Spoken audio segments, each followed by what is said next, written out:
Assalamualaikum warahmatullahi wabarakatuh. Selamat pagi saat semuanya yang saya hormati, guru besar senior sejawat hadir lagi, ketemu lagi kita di acara rutin mingguan Tanya Apa Saja atau TAS persembahan Departemen Obstetrik Ginekologi FK UNER, RSUD Dr. Sutomo dan juga RSUA. Hari ini adalah seri TAS yang ke-64 dan kali ini kita akan diisi oleh tema dari divisi onkologi ginekologi. Jadi telah hadir di tengah-tengah kita guru kita semuanya, Dr. Pujartono selaku moderator, dan juga nanti ada dua narasumber, yaitu Dr. Hari Nugroho, Spesialis Obgyn Konsultan Onkogin, dan juga Dr. Primandono, Spesialis Obgyn Konsultan Onkogin. Pertama kali, seperti biasa, kami persilakan kepada Departemen Obstetrik Ginekologi untuk memberikan sambutan yang kali ini diwakili oleh Dr. Hasan Saadi. Pada Dr. Hasan kami persilakan. Terima kasih, Dr. Seto. Selamat pagi, Assalamualaikum warahmatullahi wabarakatuh. Pertama-tama kita panjatkan puji syukur dari Allah SWT, ya, di mana kita diberikan waktu, tenaga, kesehatan, dan kesempatan untuk kita bertemu tiap hari Rabu pada jam 10 hingga jam 11. Untuk kali ini, sebetulnya saya mewakili Dr. Brahmana yang ada keperluan, tidak bisa bergabung bersama-sama kita untuk kegiatan Tanya Apa Saja. Saya kira saudara sekalian sudah tahu bahwasanya kita mencapai ke 64 kegiatan ini, di mana kesempatan saat ini adalah tentang kasus onkologi. Saya ucapkan terima kasih kepada Dr. Pujo Hartono selaku moderator yang mengawal pada pagi hari ini. Kemudian narasumber, ada dua narasumber kita, Dr. Hari dan Dr. Primandono. Untuk topik yang akan dibicarakan pada kasus Rabu ini, yaitu terkait dengan mulai dari dosa. Kita tahu banyak kejadian-kejadian di layanan kita. Nanti yang update apa, monggo nanti kita diskusikan dan kita tanyakan pada para pakarnya ini, sehingga insya Allah pada kegiatan ini, khususnya kasus mulai dari dosa yang nanti ada di layanan ini dapat kita update yang terbaru, serta hal-hal apa yang kira-kira bisa memberikan tambahan untuk kebaikan pasien kita dalam pelayanan kita sehari-hari. Saya kira demikian pemaparan saya. Terima kasih, saya kembalikan ke Dr. Seto. Selamat mengikuti TAS yang ke-64. Assalamualaikum warahmatullahi wabarakatuh. Waalaikumsalam warahmatullahi wabarakatuh. Terima kasih Dr. Hasan selaku Wakil Ketua Departemen Obgyn FK UNER membuka acara.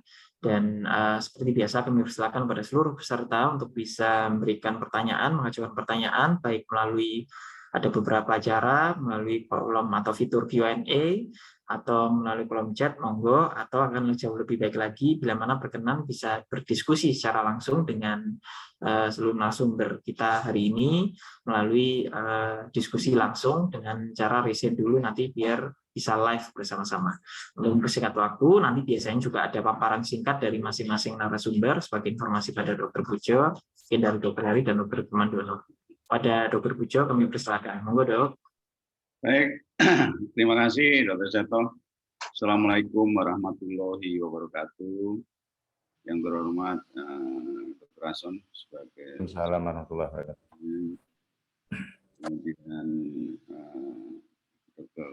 Seto yang handle acara ini, Dr. Hari dan Dr. Primandono yang sebagai narasumber, kepada para guru besar, para senior, para sejawat semuanya. Ini yang ke-64. Kali ini menarik saya kira, karena ini sering kita temui, ya, sering kita temui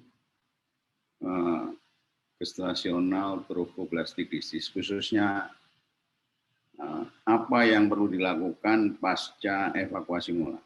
Ya. Penyakit trophoblastik gestasional ini sebetulnya satu-satunya, kalaupun menjadi kanker, itu satu-satunya kanker yang bisa dikatakan sembuh sempurna. Berbeda dengan kanker yang lainnya, kita nggak berani mengatakan ini sembuh. Tetapi pada ini kita berani mengatakan sembuh karena memang markernya jelas, tumor markernya jelas adalah beta HCG. Dan itu sangat-sangat spesifik. Meskipun bisa sembuh sempurna, tetapi sebetulnya kalau kita teledor, metastasenya sangat cepat. ya, dan sering fatal. Kita sering mengalami beberapa kasus di Dr. Sutomo, saya kira hasilnya fatal, meninggal usia muda. Kemudian selain metastase juga infiltrasinya ini juga cepat sekali, kadang-kadang ke vagina, perdarahan, macam-macam. Ya. Nah, kepekaan kita sebagai SWOG saya kira ini penting sekali. Ya. Kuncinya cuma satu, KIE yang benar. Ya, jadi KIE yang benar ke pasien dan keluarganya, dijelaskan betul bahwa penyakit ini sayang kalau sampai fatal, mengalami kefatalan atau sampai meninggal pada kasus ini. Karena gampang sekali sebetulnya pemantauannya. Saya kira mungkin nanti akan dibahas oleh Dr. Hari dan Dr. Wimandono. Gampang sekali pemantauannya, ya. Tetapi yang sering kendalanya adalah dari pasien dan keluarga. Nah, oleh karena itu saya katakan bahwa peran kita sebagai yang memberikan KIE kepada pasien itu sangat-sangat penting. Yakinkan ke pasien bahwa ini penyakit ini bisa sembuh sempurna, bisa hamil lagi, bisa nggak ada masalah selanjutnya. Tetapi kalau kita lalai, bisa sangat-sangat fatal dan sangat-sangat berisiko. Jadi ini mungkin mudah-mudahan nanti bisa dijelaskan panjang lebar oleh Dr. Hari Nugroho dan Dr. Wimandono. Saya lihat di sini sudah ada penanya yang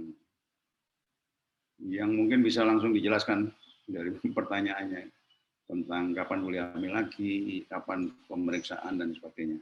Jadi topik kita memang hari ini adalah surveillance pasca evakuasi mola.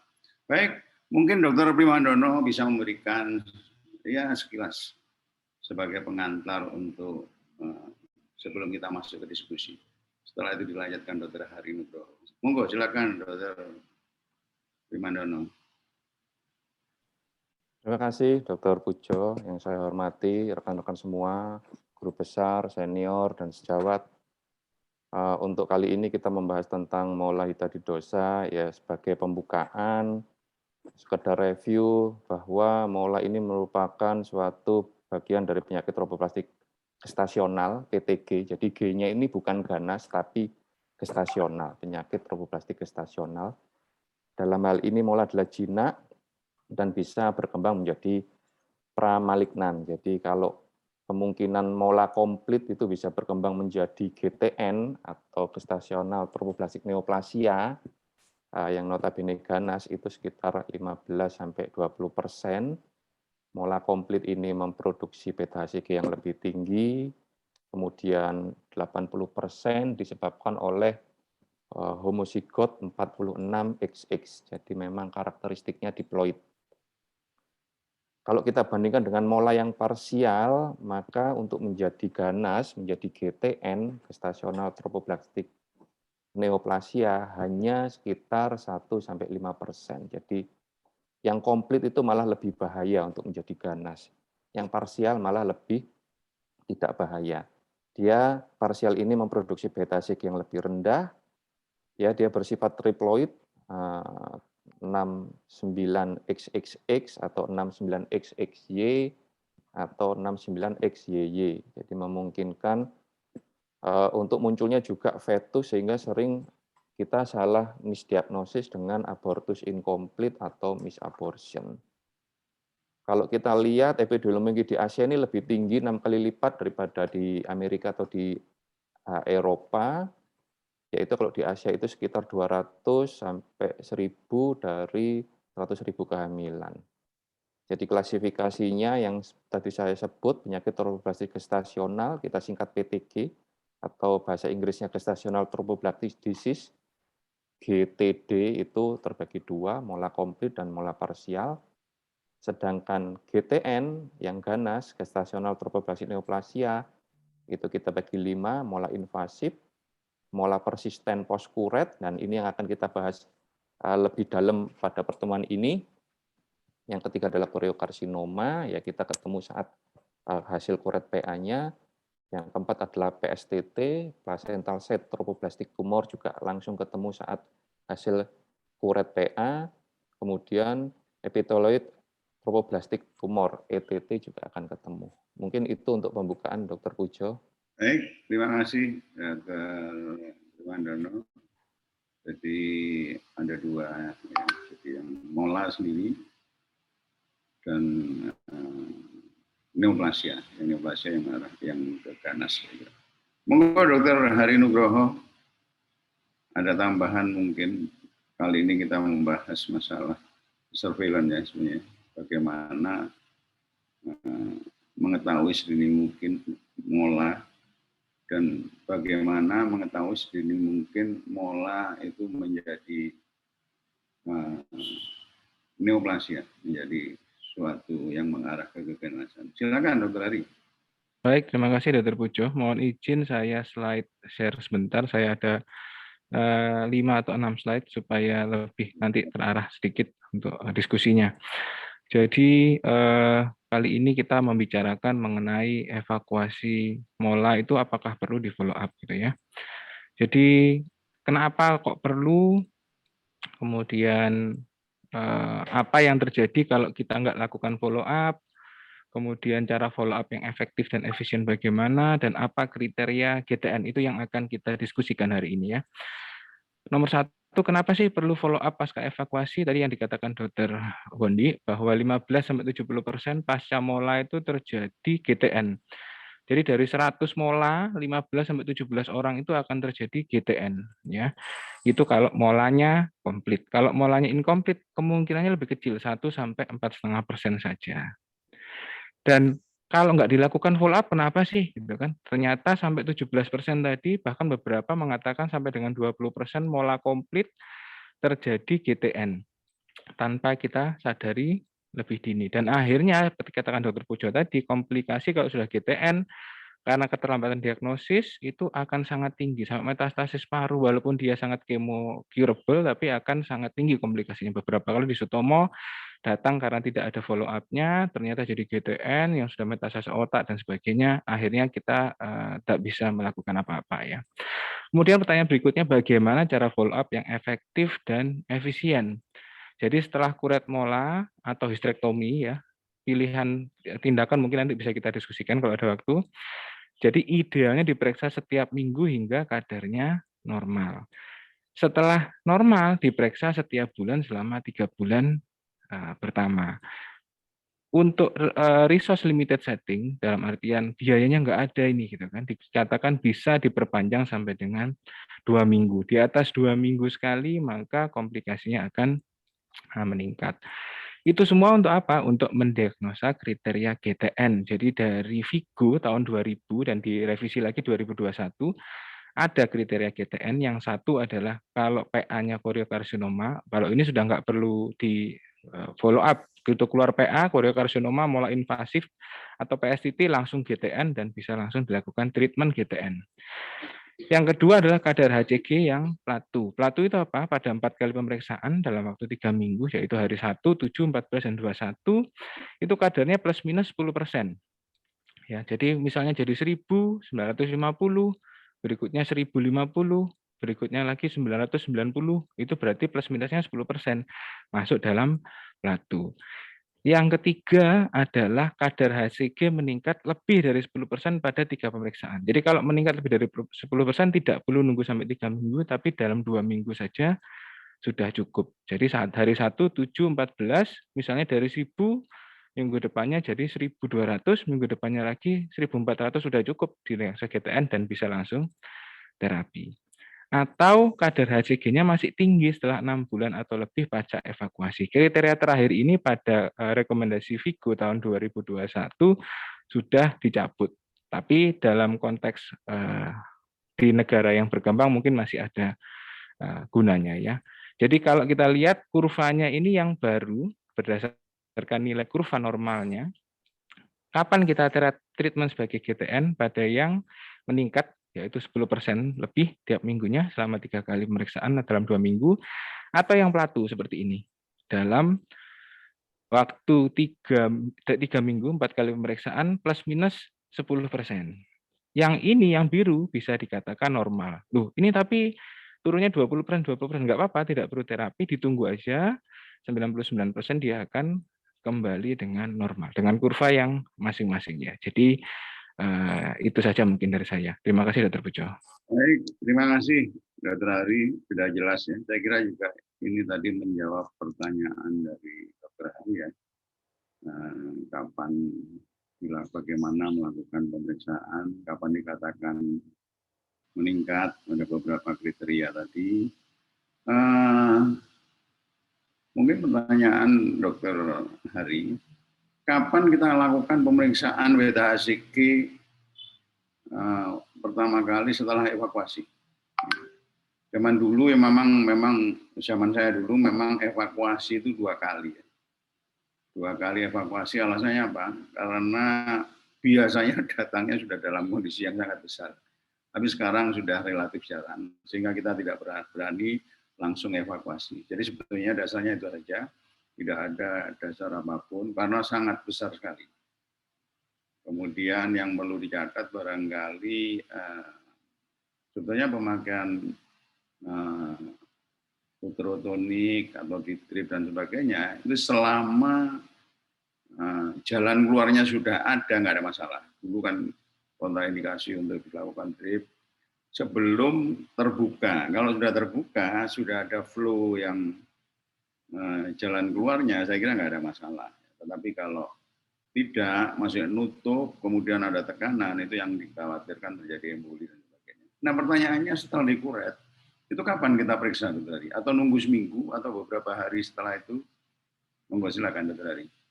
Baik, kalau rekomendasi dari Vigo hari ke-1 dok. Jadi dalam artian besoknya. Besoknya. Jadi pre-kuret ada datanya, setelah dikuret besoknya diperiksakan beta-HCG pertama. Ada beberapa yang melakukan pemeriksaan juga sesaat setelah kuret, dalam artian kurang dari 24 jam setelah kuret, hasilnya cukup representatif untuk dikatakan hari pertama juga. Jadi tidak masalah. Oke. Baik, Dr. Wondi tadi ada pertanyaan dari Dr. Arya satunya tentang kapan boleh hamil lagi. Ya kira-kira kapan sih periode surveillance ini kita nyatakan selesai, kemudian pasien itu boleh hamil lagi. Atau barangkali mungkin ada pertanyaan juga, nah selama menunggu itu bagaimana? Artinya selama diobservasi itu bagaimana untuk mencegah kehamilannya dan sebagainya. Silakan Dr. Wondi. Baik, terima kasih atas pertanyaannya. Jadi fase-fase paling bahaya follow up pasca tindakan kuret mola itu adalah minimal 6 bulan. Jadi antara 6 bulan sampai 1 tahun pasien ini disarankan untuk memakai alat kontrasepsi. Yang direkomendasikan adalah oral kontrasepsi, kombinasi oral kontrasepsi. Ya, bisa juga dengan sekuensial juga boleh. Yang kurang direkomendasikan adalah memakai IUD. Jadi memang untuk membuat supaya kita tidak rancu dengan adanya peningkatan beta-HCG karena adanya rekurensi dari mola yang berubah menjadi GTN atau pada kehamilan baru, maka disarankan 6 bulan sampai 1 tahun ini tidak hamil dulu dan memakai kontrasepsi. Yang terbaik adalah kombinasi oral kontrasepsi. Demikian Dr. Pujo. Ada alasan Dr. Wondi, kenapa tidak disarankan IUD? Kebetulan ada pertanyaan juga dari Dr. Joko Haryanto ini. Untuk alat kontrasepsi yang baik, Iya.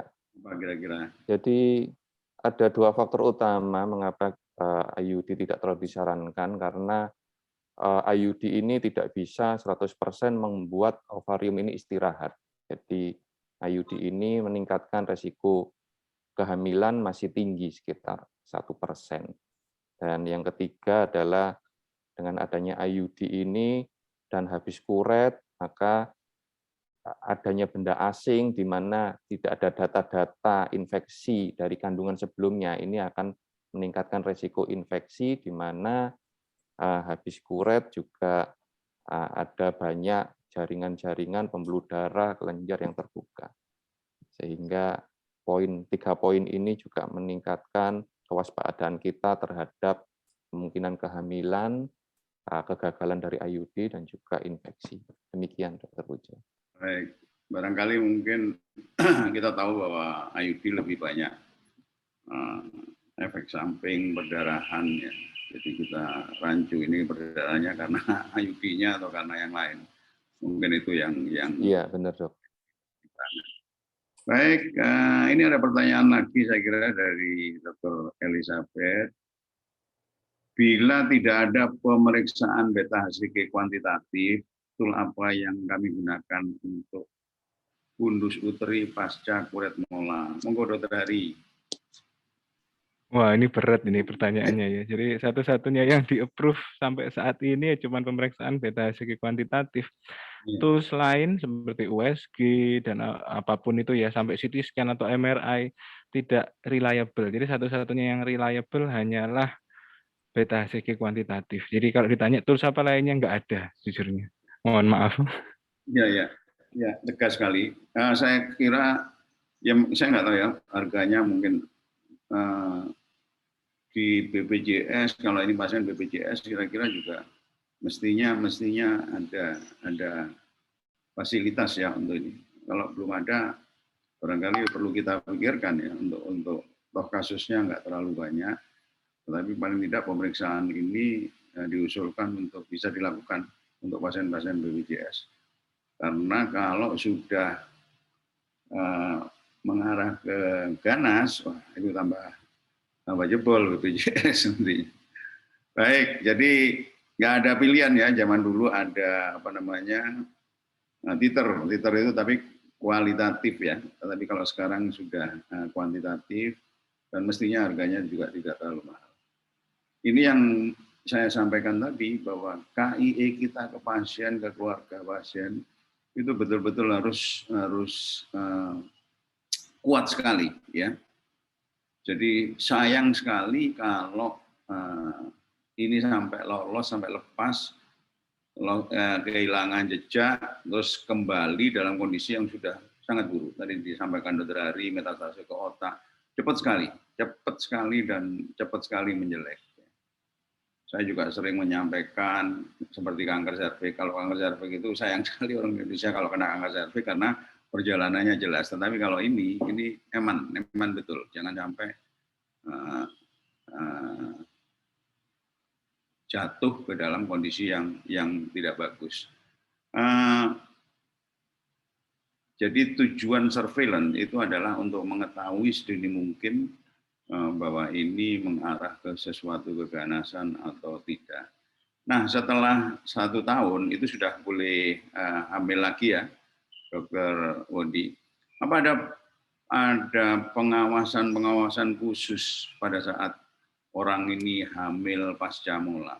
Atau barangkali katakanlah dia mengalami mola sampai 2 kali dengan jarak waktu yang cukup lama.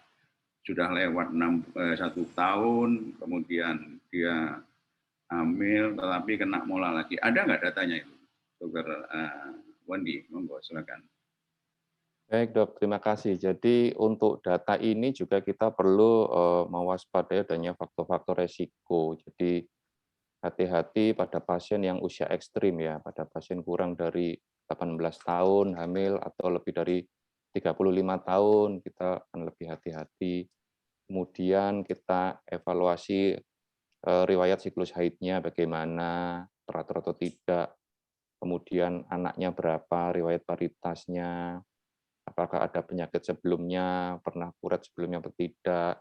Ini akan membuat kita lebih hati-hati untuk merencanakan kehamilan selanjutnya. Kemudian mual muntah yang berlebihan pada awal-awal kehamilan, itu juga akan kita waspadai adanya hiperemesis gravidarum, kemudian ada tanda-tanda perdarahan pervaginam, tanda-tanda hipertiroid, tanda-tanda preeklamsi. Jadi kadang-kadang pada usia kehamilan muda ada tanda-tanda preeklamsi, hati-hati, waspada, apakah itu benar-benar ada benar kehamilan atau mola parsial yang memang ada janinnya juga ada jaringan molanya. Kemudian pasien-pasien dengan defisiensi vitamin A dan juga asam folat ini akan meningkatkan resiko terjadinya mola berulang. juga terakhir tanda-tanda hipertiroid juga perlu kita waspadai.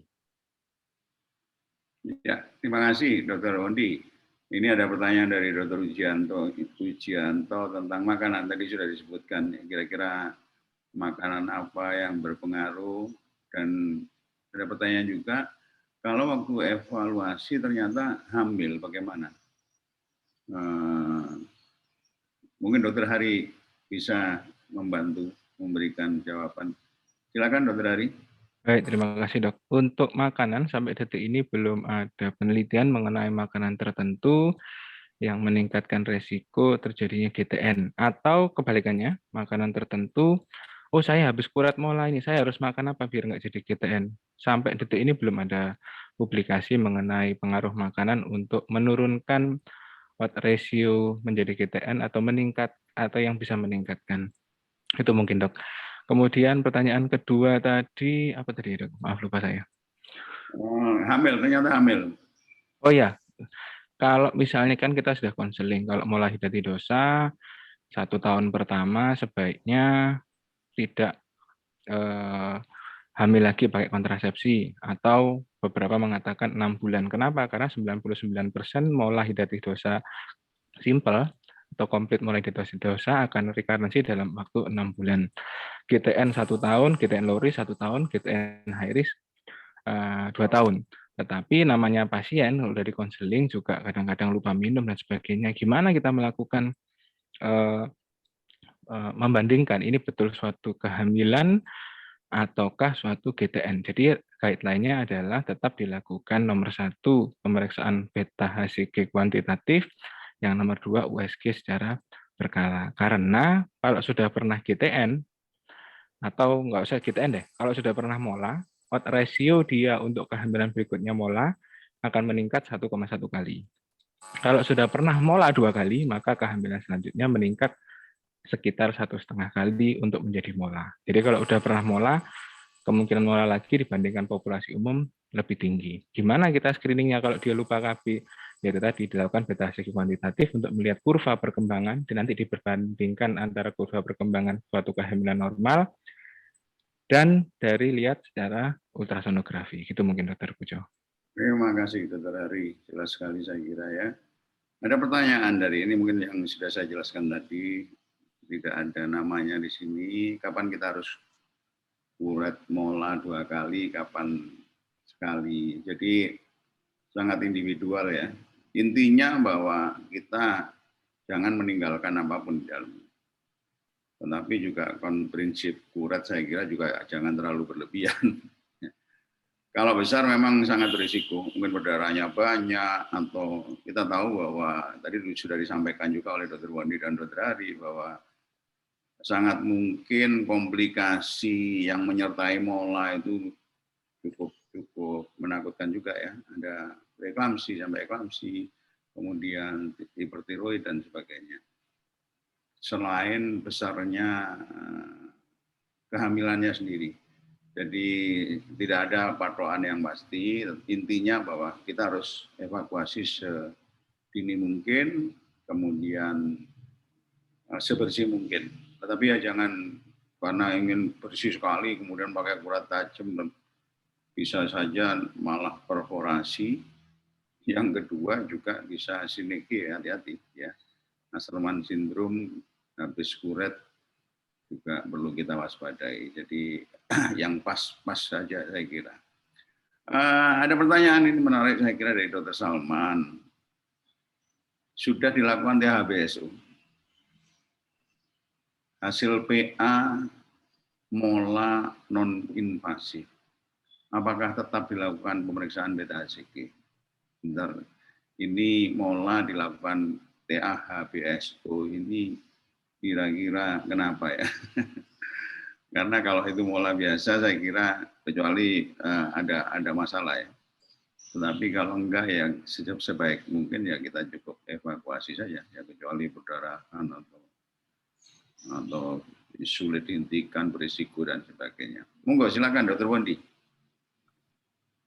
Iya, terima kasih Dr. Pujo. Jadi mungkin indikasi mola kemudian di hysterektomi itu itu bisa juga atas pertimbangan molanya sangat besar sekali ya, di atas uterus seperti di atas usia kehamilan 24 minggu, dengan resiko misalnya di daerah tidak siap darah, di mana notabene kalau kita evakuasi mola yang besar sekali, pasti ya berdarah-darah, dan harus disiapkan darah, mungkin keterbatasan stok darah yang tidak banyak, mungkin lebih aman di histrektomi, juga tidak salah. Kemudian faktor usia, mungkin usia sudah di atas 45 tahun, anaknya sudah cukup, itu menjadi pertimbangan untuk di histrektomi.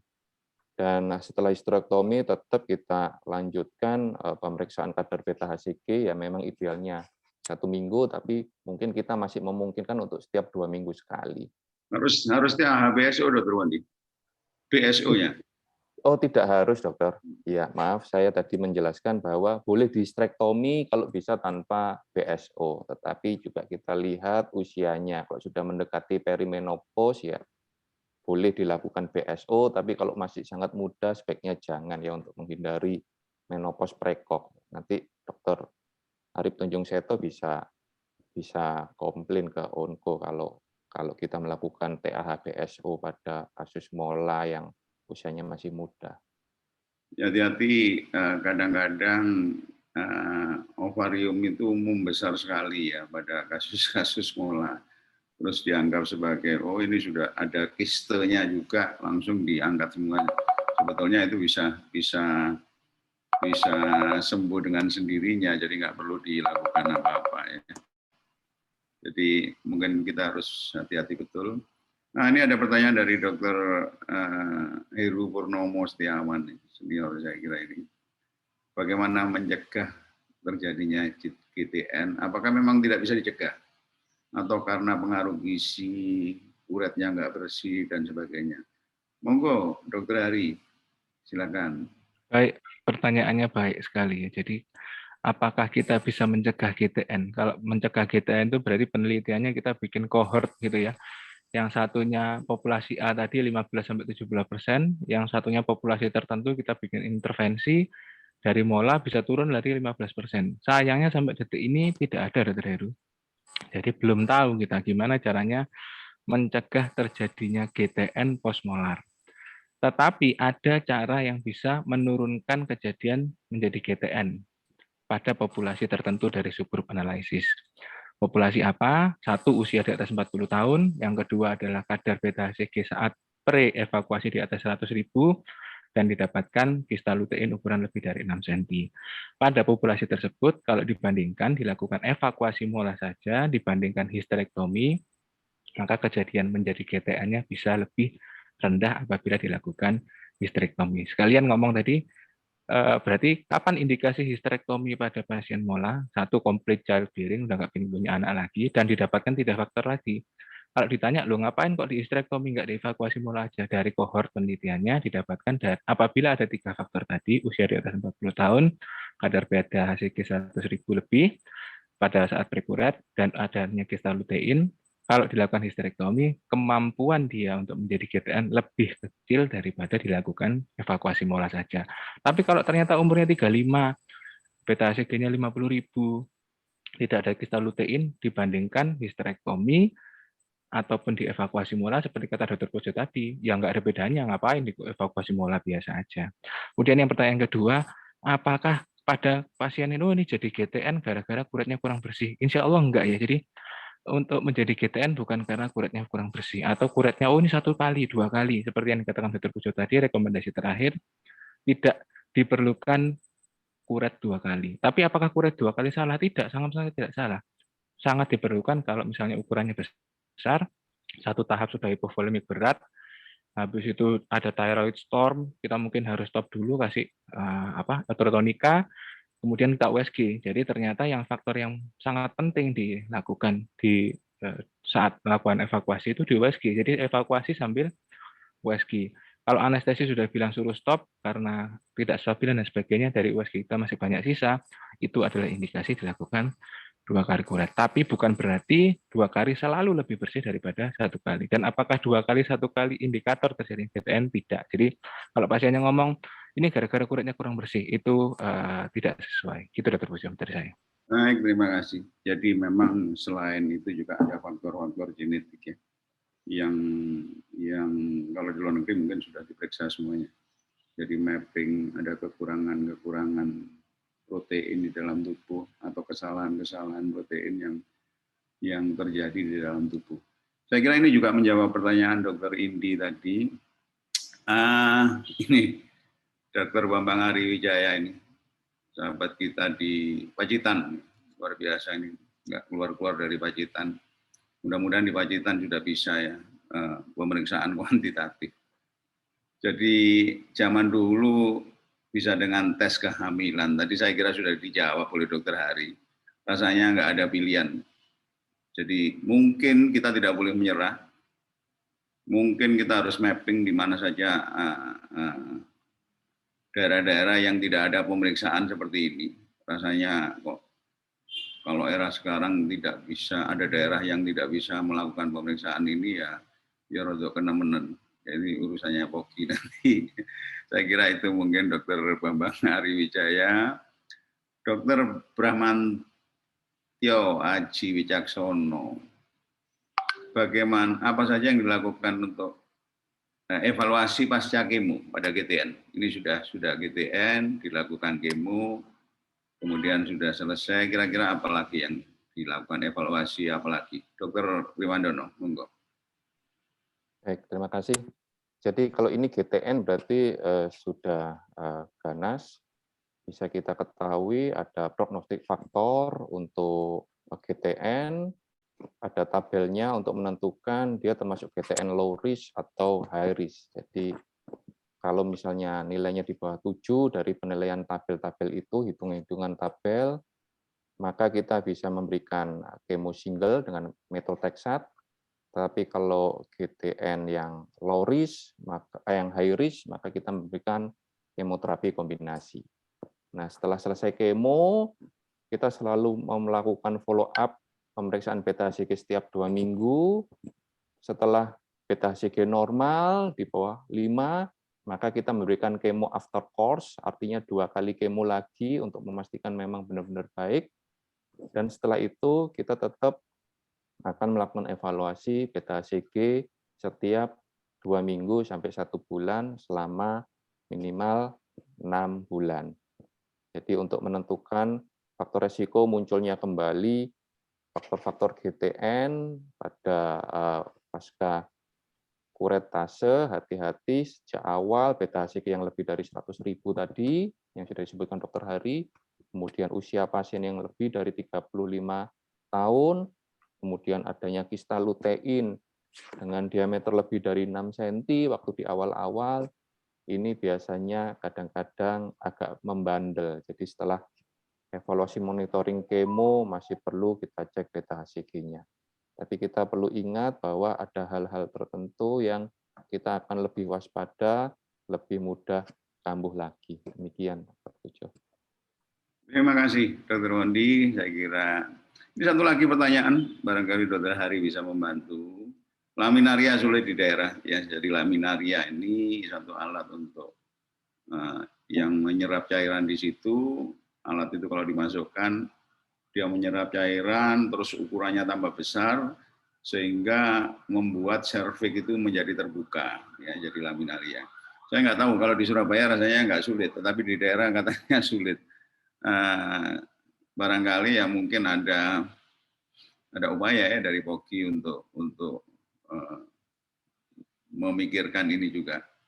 Kemudian sering didapatkan kista besar tadi yang sudah saya singgung tadi. Bagaimana? Atau mungkin kenapa? Barangkali Dr. Hari bisa menjelaskan kenapa kok terjadi pembesaran kista yang sebetulnya begitu beta HCG-nya turun, nanti otomatis akan turun sendiri, nggak perlu diapa-apakan. Monggo, silakan Dr. Hari. Baik, terima kasih Dr. Pujo. Nomor 1, apakah laminaria ya dok ya? Jadi apakah wajib kuret mola menggunakan laminaria? Tidak dok, untuk kuret mola bisa dilakukan Busi Heger ya. Jadi dilatasi pakai Busi Heger, Duranto Op, rekomendasi dari Vigo ya, bukan rekomendasi dari saya. Saya mengikuti rekomendasi dari Vigo, jadi dilakukan dilatasi saja di meja operasi setelah dibius, bahkan pemakaian seperti prostaglandin untuk melunakkan dan sebagainya itu tidak perlu.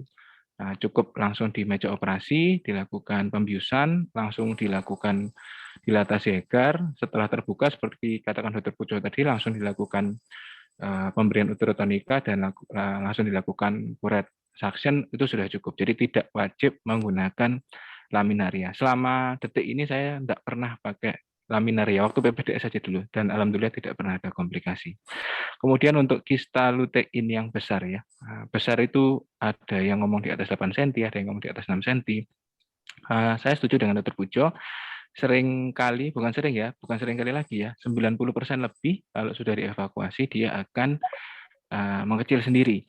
Tetapi ada kalanya memang dia membesar terus-menerus dan distended gitu ya, sampai kesakitan. Saya pernah dapat mola ukurannya sekitar 15 cm, simple cis. Jadi setelah evakuasi dengan guiding USG, saya lakukan seperti fungsi asites, langsung puncture-nya ke dalam intrasisnya, dan alhamdulillah nggak ada masalah. 2 kali saya lakukan seperti itu, bersamaan dengan evakuasi molanya. Ya, Kemudian, ya dok. tidak harus diambil, cukup dikeluarkan cairannya aja. Oh iya dok, tidak harus laparotomi terus di kistektomi, nggak usah, nanti malah saya dimarahi dokter Seto, nanti cadangan ositnya habis semua nanti. Jadi malah menurunkan kemungkinan kehamilan berikutnya. Jadi cukup dilakukan fungsi saja. Untuk kenapa kok terjadi kista lutein ya karena respon sebuah kehamilan ya, dia memberikan respon hormonal yang lebih.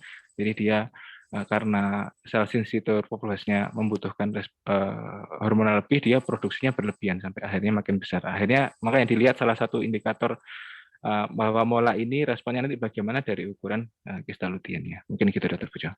Baik, terima kasih. Ini ada pertanyaan ini dari Dr. Koiron dan Dr. Arif dan Dr. Pandi ya, terkait dengan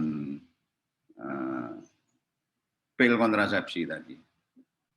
Jenis yang mana, kemudian apakah tidak malah memicu peningkatan beta CG? Monggo Dr. Wundi mungkin bisa memberikan penjelasan. Ya, baik. Terima kasih. Jadi untuk setelah evakuasi mola sampai 6 bulan atau 1 tahun, diharapkan pasien ini tidak hamil. Dan cara kita memastikan bahwa pasien ini tidak hamil, maka metode yang terbaik adalah dengan kontrasepsi pil KB kombinasi. Atau yang pilihan kedua adalah progestin only. Jadi mengapa seperti itu? Karena dengan pemberian COC atau progestin only, maka dalam artian kita mengistirahatkan ovariumnya. Jadi memang tidak membuat adanya folikel primordial menjadi folikel degraf atau folikel matur, sehingga memastikan bahwa tidak terjadi kehamilan, sehingga beta HCG yang nantinya ternyata meningkat atau persisten itu memang murni karena dampak dari adanya tanda-tanda mola ini bisa berubah menjadi GTN atau mola kambuh lagi, sehingga akan mempermudah kita untuk monitoring kadar beta HCG ini, memastikan harus benar-benar sampai normal dulu baru boleh hamil. Jadi pemakaian IUD tadi tidak disarankan, terutama pada pasien-pasien yang berisiko tinggi untuk menjadi GTD. Pasien-pasien yang mana yang berisiko tinggi menjadi GTD? Ya tadi itu pasien dengan mola komplit, ya, karena mola komplit meningkatkan risiko GTD sekitar 10-15%.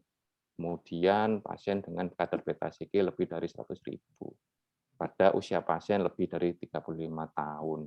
Kemudian juga disertai adanya kista ovarium, ya, kista lutein yang ukurannya lebih dari 6 cm, itu kandidat atau faktor resiko munculnya GTN pasca kehamilan mola. Nah, ini yang harus hati-hati untuk pemakaian IUD. Demikian, Dr. Pujo. Baik, terima kasih. Ada pertanyaan lagi ini tentang Dr. Seto, belum ada yang resen ya? Yang tanya langsung belum ada ya? Baik, sambil menunggu, mungkin ada pertanyaan, mengapa sering, saya kira sudah dijelaskan, sering terjadi kista lutein ovarium pada mola. Ya memang produknya dia memproduksi beta-AC yang sedemikian besar, dan ini terkait dengan metabolisme di ovarium. Ovarium juga ikut bekerja, saya kira, bekerja berlebihan. Kemudian, nih dari I Gusti Ngurah Darmaja, mungkin Dokter Hari bisa, pemberian oksitosin boleh atau tidak, kemudian apakah sebelum evakuasi atau setelah evakuasi? Karena ada komplikasi emboli, sebetulnya sudah saya singgung tadi. Monggo silakan Dokter Hari. Terima kasih Dr. Pujo. Untuk pemberian oksitosin dari rekomendasi Vigo, setelah dilakukan dilatasi dan suction kuret sudah bisa masuk, maka bukan sudah boleh, tapi sebaiknya langsung dilakukan oksitosin. Karena dua hal. Satu, kalau tidak diberikan oksitosin, maka dinding uterusnya itu lembek. Maka pada saat kita melakukan suction curettage, risk untuk perforasi meningkat. Yang kedua, dengan memberikan oksitosin, kontraksi uterus jadi lebih baik, akhirnya membantu mengefektifkan suction kita. Jadi ada yang selain dari suction itu memberikan tekanan negatif, mempercepat, uterusnya dikecilkan untuk bisa mempercepat. Yang ketiga, pertanyaannya apakah dengan melakukan itu tidak meningkatkan resiko emboli? Malah ternyata terjadi sebaliknya. Kalau tidak dilakukan pemberian oksitosin saat dilakukan suction, itu yang justru terjadi meningkatkan resiko emboli. Selama sudah dibusi, uret masuk, suctionnya di-on-kan, di saat yang bersamaan drip bisa dimulai. Mungkin gitu, Dr. Pujo dari saya. Baik, terima kasih. Jadi intinya kenapa emboli terjadi? Kalau ada kontraksi, tidak ada flow, ya tidak ada flow, ya ini akan malah mengganggu. Jadi bisa masuk ke pembuluh-pembuluh darah yang besar, hingga gelombang-gelombang molanya mungkin bisa menjadi emboli di daerah situ. Ya. Tetapi kalau sudah ada flow-nya, saya kira tekanan yang besar itu pasti diarahkan ke daerah yang paling loose. Jadi kalau sudah ada pembukaan, sudah dilakukan tadi dilatasi atau dipasang laminaria, itu saya kira tidak ada masalah. Pasti tekanan yang besar tadi akan masuk ke arah sana. Saya mungkin Dr. Ason masih ada ya, Dr. Ason atau Dr. Seto dari FAIR. Nah ini terkait dengan pembesaran dari ovarium tadi. Kira-kira kita juga sering pada induksi ovulasi juga sering ovarium itu membesar sekali. Ya. Nah kira-kira bagaimana kejadiannya dengan mola yang diikuti dengan pembesaran dari folikel-folikel di ovarium. Kalau masih ada Dr. Ason atau Dr. Seto, monggo. Ini teman-teman dari FAIR.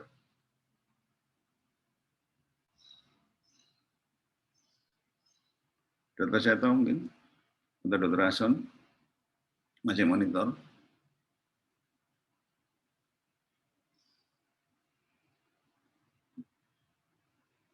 Bagaimana Dr. Seto?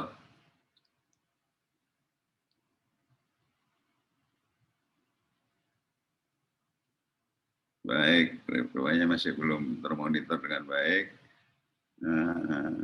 Masih ada pertanyaan lagi kira-kira? Nah kalau oral kontrasepsi saya kira apapun ya, semuanya saya kira cukup bagus. Bahkan kalau yang progesteron only, ini kadang-kadang juga sering menyebabkan, lebih sering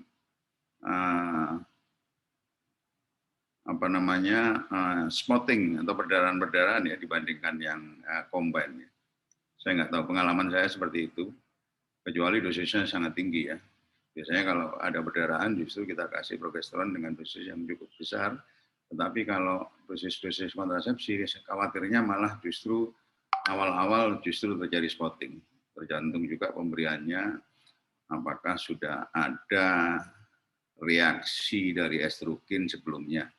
Kalau sudah ada reaksi ini juga berisiko. Kalau bisa pemberian progesteron itu saat zero ya, saat mungkin tidak ada, belum endometrium belum terangsang oleh estrogen. Mungkin itu pendapat pribadi saya.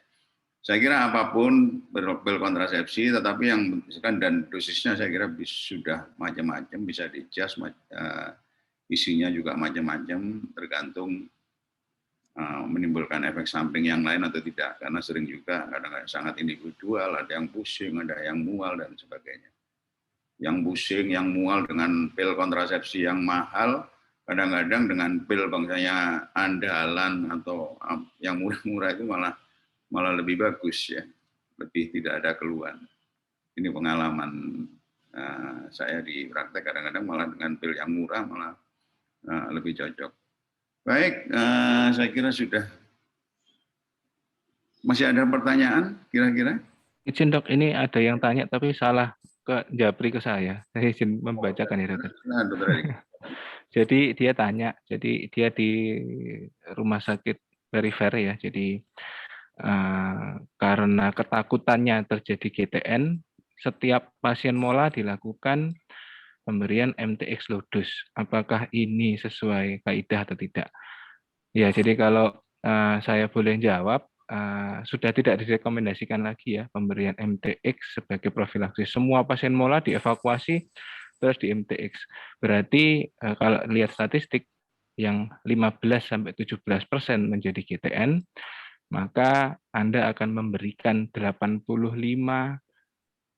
MTX pada kasus yang sebetulnya tidak perlu MTX. Jadi dari 100 orang, 15 yang perlu MTX karena GTN 15-17, itu 85 orang dikasihkan MTX yang tidak perlu. Yang sebetulnya nggak usah di MTX saja, bisa turun sendiri. Kan kita memberikan unnecessary kemoterapi. Dan kemoterapi itu efek sampingnya bisa jangka pendek, bisa jangka menengah, bisa jangka panjang. Jadi kalau seperti itu kan jadi bahaya. Kalau Vigo sendiri sudah tidak merekomendasikan pemberian, katanya dulu profilaktik methotrexate post-molar evacuation. Jadi sudah tidak ada itu. Mungkin itu Dr. Pujo. Ya, zaman saya masih sering. Jadi zaman saya masih sering memberikan profilaksis, tetapi memang terus berkembang ya, terus berkembang. Yang disampaikan Dr. Ari betul sekali saya kira. Secara statistik sebetulnya nggak masuk akal pemberian yang profilaksis ini. Dan risiko, bukan tanpa risiko juga memberikan kemoterapi, baik jangka pendek, jangka menengah maupun jangka panjang. Dan zaman dulu mungkin kita ingat ya, kalau di ruang kandungan di Dr. Stomo itu pasien itu dirawat bertahun-tahun, saking emannya ke pasien. Jadi kalau pasien itu pulang, itu biasanya langsung hilang. Dan supaya nggak hilang, dirawat di situ sampai jadi kita punya bangsal khusus yang khusus untuk mola, koriokarsinoma dan sebagainya. Kenapa? Saking emannya, karena eman betul. Saya ingat betul yang disampaikan almarhum guru-guru kita bahwa eman kalau sampai mola terus menjadi ganas yang nggak karu-karuan itu eman betul. Jadi mungkin ini ya tips yang bisa kita sampaikan ke teman-teman. KIE itu sangat penting sekali. Jelaskan betul ke pasien dan keluarganya bahwa ini bisa sembuh 100% dan bisa hamil lagi, terutama untuk yang muda-muda ya. Bisa sembuh dan bisa hamil lagi dan bisa sembuh 100%. Ya. Beda dengan kanker yang lain. Karena apa? Sekali lagi bahwa markernya jelas sekali. Jadi markernya jelas sekali. Baik, Dr. Seto tadi mau menjelaskan mungkin tentang ini ada yang raise nih. Dr. Ason, silakan. Monggo Dr. Ason. Matur nuwun, Dr. Pujo mau ada komplit ini. Jadi saya ingin menanyakan ini dok, terkait dengan legal etik ya, aspek karena mola ini kan transisinya ke GTN juga, ke keganasan. Jadi mohon pada pertemuan ini dipertegas ya, benang merahnya jelas, teman-teman ya kaitannya juga perlindungan pasien juga, hal-hal yang kira-kira teman-teman SPOG umum itu yang bisa tanganin dan yang segera merujuk itu yang bagaimana? Mungkin ini mumpung ada pakarnya di sini semua. Itu Dr. Pujo, terima kasih. Sehingga tidak menghadapi hal-hal di belakang hari kemudian. Terima kasih, Dr. Anson. Dr. Wondi, mungkin Dr. Wondi, monggo silakan. Baik, terima kasih Dr. Pujo, Dr. Anson. Jadi dari up to date yang barusan saya baca ini, jadi memang pemberian kemoterapi profilaksis itu masih kontroversi. Jadi pasca molahiditosa tidak selalu perlu dilakukan kemoterapi profilaksis untuk mencegah molahidatidosa menjadi GTN. Jadi di sini ada beberapa indikasi untuk dilakukan kemoterapi profilaksis, antara lain kalau kadar beta-HCG lebih dari 100.000 mili international unit, adanya kista TK lutein yang ukurannya lebih atau sama dengan 6 cm, dan usia pasien lebih dari 40. Jadi memang masih kontroversi, Dok, sampai detik ini. Jadi memang ya kita pikirkan untung ruginya bagi pasien. Barangkali pertanyaan, Dok, jadi kira-kira kapan ini harus dirujuk, kapan dikerjakan? Sebetulnya kalau mola kompetensi dari dokter umum, ya SPOG umum, jadi bukan kompetensi dari spesialis, kecuali sudah. Nah, kalau bisa jangan sampai merujuk. Artinya apa? Bisa diatasi di daerah, kecuali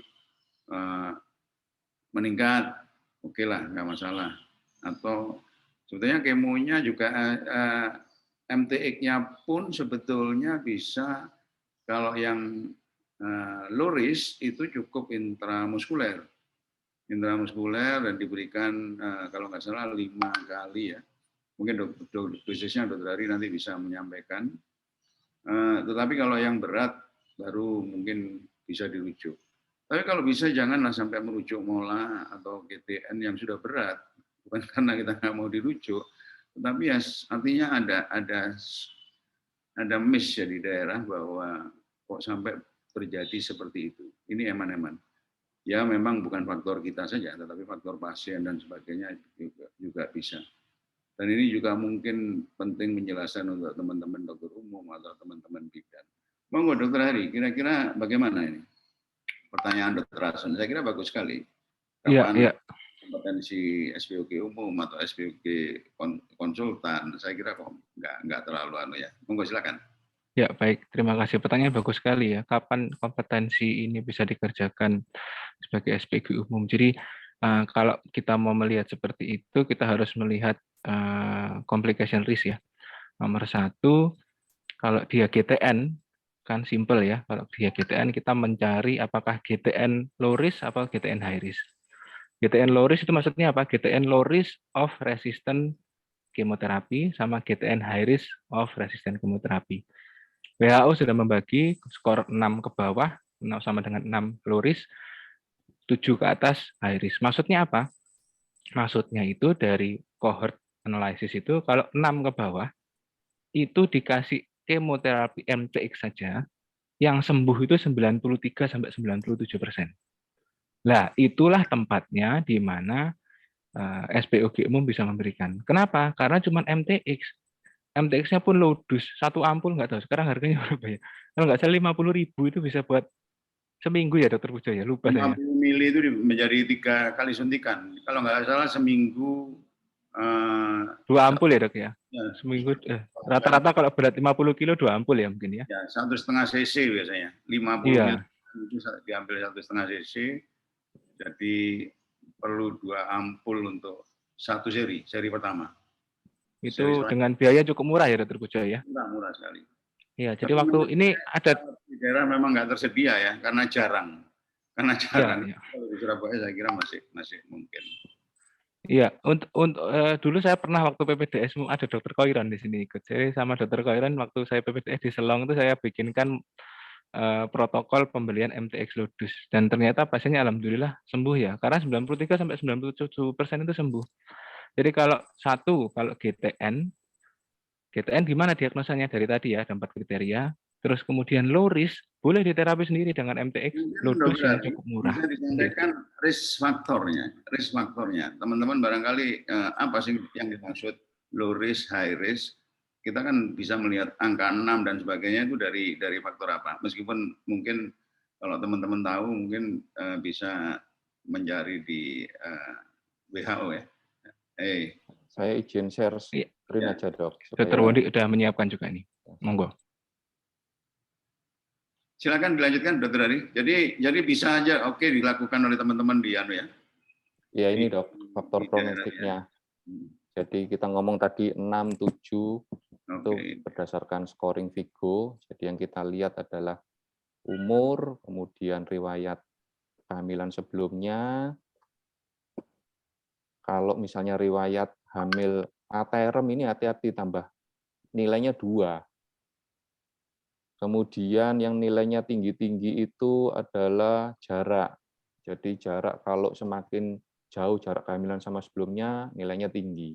Ini yang nilainya 2 tinggi-tinggi ini yang harus kita hafalkan, sehingga akan meningkatkan kemungkinan untuk masuk golongan high risk GTN.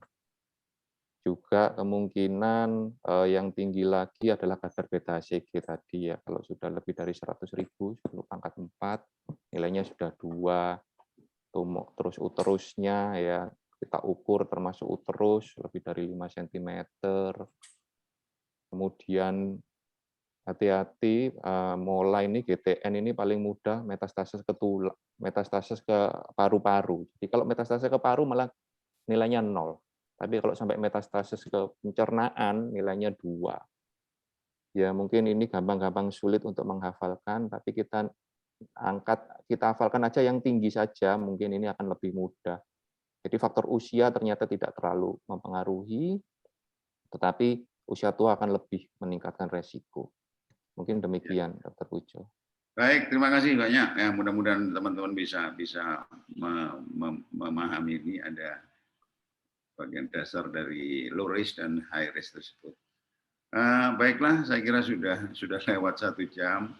Mungkin ada sedikit ya message dari Dr. Ari sama Dr. Wondi untuk teman-teman tentang surveillance dari pasca evakuasi mola. Monggo, Dr. Ari, silakan.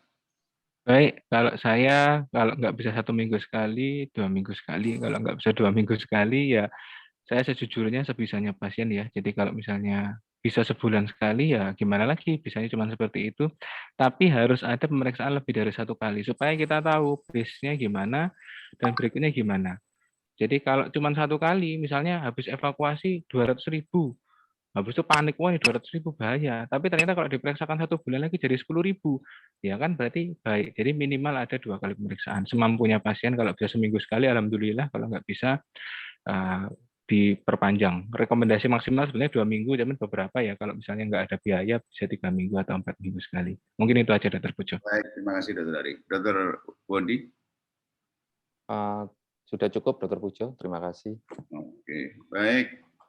Jadi kebetulan Ketua Departemen, Ketua POGI kita ini juga Ketua HOGI ya. Jadi tadi terkait dengan kendala-kendala di lapangan, termasuk apakah MTE, apakah pemeriksaan beta HCG, bagaimana keterkaitannya dengan BPJS dan sebagainya. Mungkin kalau teman-teman mempunyai masalah atau mempunyai usulan, monggo silakan. Jadi kita bisa memfasilitasi melalui Dr. Brahmana ke pusat, ke Kemkes atau ke BPJS, karena ini juga masalah yang harus kita perhatikan juga. Jadi jangan sampai masalah itu tinggal menjadi masalah, tidak pernah ada solusinya. Baik, saya kira mungkin dari saya terima kasih kepada seluruh, banyak sekali pertanyaan. Terima kasih juga kepada Dr. Ason yang juga ikut mengingatkan kita tentang bagaimana kompetensi teman-teman. Saya kira nggak usah khawatir. Harapan kami semuanya yaitu tadi, sayang sekali kalau kita terlambat mendiagnosis mola dengan alat USG yang sekarang cukup banyak, cukup canggih. Kemudian terlambat melakukan penanganan dan terlambat mengetahui perjalanan dari atau komplikasi dari mola pasca evakuasi. Karena semuanya sederhana, simpel dan nggak terlalu banyak masalah. justru bisa menyelamatkan dari yang sangat luar biasa. Karena kalau kita tahu metastase di otak, metastase di di paru-paru, di vagina dan sebagainya, itu mengerikan sekali dan rata-rata masih muda. Sayang sekali kalau sampai itu terjadi. Saya kira ini mungkin yang bisa saya sampaikan. Mohon maaf mungkin agak berkepanjangan, Dr. Seto. Terima kasih atas perhatian semuanya. Wassalamualaikum warahmatullahi wabarakatuh. Saya kembalikan ke Dr. Seto. Terima kasih. Terima kasih sekali, luar biasa, matur nuwun pada seluruh narasumber Onkogin hari ini. Jadi Dr. Pujo, Dr. Mandono, dan juga Dr. Hari. Alhamdulillah semua pertanyaan banyak, jadi menunjukkan antusiasme dan juga terutama pada kasus pemantauan mola pasca tindakan ini, dan juga alhamdulillah semuanya berhasil terjawab. Jadi dan ini juga tetap membuka kesempatan untuk teman-teman sehat semuanya, SPBU umum di manapun berdinas untuk tetap berperan dalam penanganan pasien-pasien mola. Terima kasih, semoga bermanfaat. Izin kami akhiri, kita ketemu lagi tanya apa saja minggu depan dengan tema uroginekologi. Izin kami tutup. Wassalamualaikum warahmatullahi wabarakatuh. Matur nuwun, Dr. Pujo. Waalaikumsalam warahmatullahi wabarakatuh. Matur nuwun, Dr. Seto. Matur nuwun.